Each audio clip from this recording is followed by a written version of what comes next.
안녕하세요, 비디오맨입니다. 저번 편에 이어서 프리미어 대 팝컷 두 번째 편입니다. 저번 편에서는 프로그램에 대한 정보와 장점 정도를 간략하게 말씀드렸는데요. 오늘은 실사용한 경험을 중심으로 한번 이야기해 보도록 하겠습니다. 전편에 말씀드린 것처럼 프리미어는 다양한 파일을 임포트해 오는 것이 가능합니다.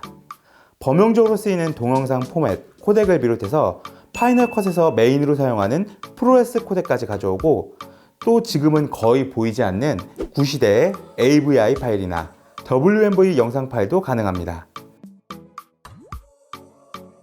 때문에 다양한 형태의 파일을 가져와서 작업하는 데는 매우 적합하다고 판단하고 있습니다. 파이널 컷은 근래에 사용할 수 있는 파일은 대다수 가능하지만 프리미어와 비교하면 가져올 수 있는 파일이 비교적 한정적입니다. 때문에 팝컷에서 바로 가져오지 못하는 동영상 포맷은 다른 렌더링 프로그램을 통해 변환한 후 가져와야 되는 경우가 종종 발생합니다. 과거 자료나 인터넷에서 여러 자료를 구해서 써야 할 때는 워낙 파일 종류가 제각각이고 뒤죽박죽이다 보니 작업 시에 이런 부분을 별다른 변화 없이 파일을 가져올 수 있는 프리미어가 확실히 편한 경우가 많습니다. 팝컷은 굉장히 안정적인 프로그램입니다. 프리미어는 사실 많이 불안한 프로그램이라고 볼 수 있어요. 매년 업데이트를 통해서 좋아지곤 있지만 파이널 컷에 비하면 안정감이 떨어지는 것은 팩트라고 볼 수 있을 것 같습니다. 그런 이유로 실제로 파이널 컷을 이용한 편집을 할 때 프리미어보다 더 쾌적한 환경에서 편집이 가능했던 경우가 많습니다. 특히 컷 편집이나 멀티캠 편집을 할 시에는 팝컷이 응답 속도도 빠르고 대기 시간도 많이 없었던 것으로 기억됩니다. 프리미어는 다양한 프로그램과 연결해서 사용이 가능하다고 말씀드렸는데요. 실제로 저도 작업하면 타임라인에 애프터 이펙트의 컴포지션, 포토샵의 PSD, 일러스트의 AI 파일 등 여러 프로그램의 작업 파일들을 올려놓게 됩니다. 이렇게 작업하니까 프리미어의 안정성이 더 떨어지는 거 아니냐라고 이야기하실 수도 있고, PSD나 AI보다 PNG로 가져오거나 에펙도 그냥 파일을 출력해서 가져와서 올려놓는 게 프로그램이나 컴퓨터 성능에 부담을 덜 주지 않느냐라고 말씀하실 분도 계실 것 같은데요. 말씀하신 부분들이 맞습니다. 그런데 그럼에도 불구하고 왜 이렇게 여러 작업 파일들을 직접 가져와서 작업하는 거냐고 물으신다면 차후에 있을 수정을 염두에 두기 때문입니다. 저는 클라이언트에게 의뢰를 받아서 작업하는 경우가 대다수입니다.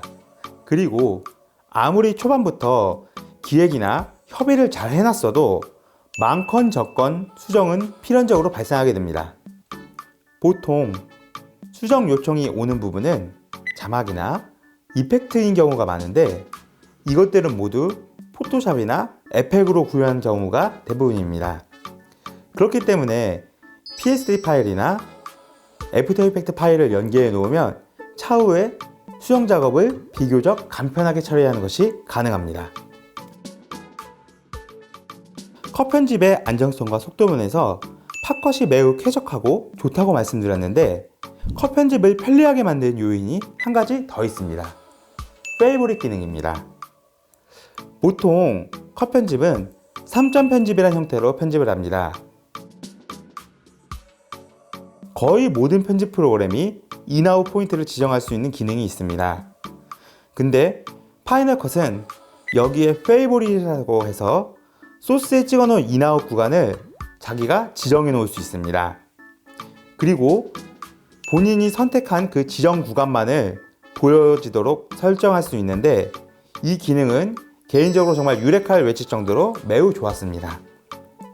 길게 촬영된 하나의 소스에 여러 개의 페이보릿 구간을 지정해서 따로 볼 수 있는 것은 내가 원하는 구간을 다시 찾아서 가져올 수 있는 시간을 획기적으로 줄일 수 있는 부분이 있었습니다.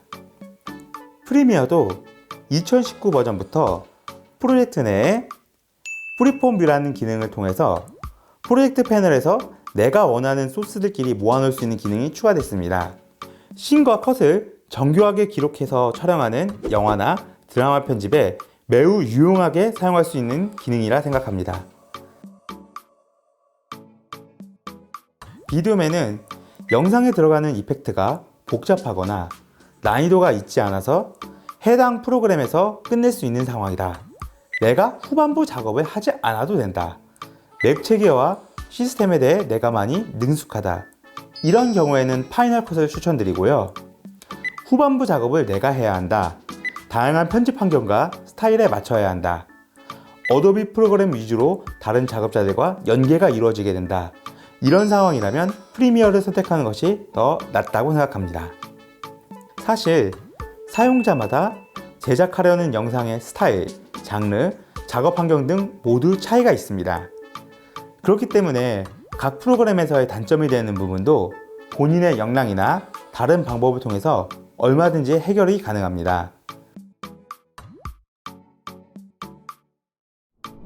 오늘 비디오맨의 이야기를 들으신 시청자분들이 편집 프로그램을 선택할 때 조금 더 나에게 맞는 프로그램을 선택하여 작업하는데 도움이 됐으면 좋겠습니다. 이번 영상은 여기까지입니다. 영상이 좋았다면 구독과 좋아요를 눌러주시고 비디오맨은 다양한 의견의 댓글을 널리 환영합니다. 지금까지 비디오맨이었습니다.